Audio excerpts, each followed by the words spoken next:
इसीलिए तो कहता हूँ ट्रेंड में जलवा जारी है, उसका नाम खेसारी है। खेसारी लाल यादव के फैंस के लिए आ गई है बड़ी खबर। जी हाँ, कल एक इवेंट में खेसारी लाल यादव की एक मूवी जिसका नाम है राजा राम, उसका पोस्टर रिलीज किया जाएगा। कल 12 बजे से 3 बजे तक मुंबई में एक इवेंट है जिसमें राजा राम मूवी का पोस्टर रिलीज किया जाएगा। खेसारी लाल यादव राजा राम के रूप में आपको दिखेंगे और साथ ही आपको कुछ अन्य कलाकार भी देखने को मिलेंगे। मैं आपको बता दूं, इस मूवी के सारे राइट सारेगामा हम भोजपुरी वाले यूट्यूब चैनल वाले खरीद लिए हैं।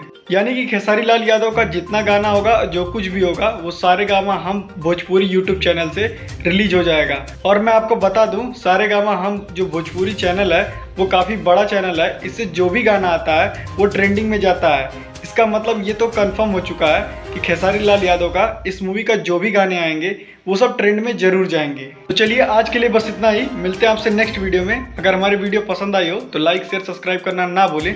तब तक मस्त रहें, स्वस्थ रहें, भोजपुरी सुनते रहें।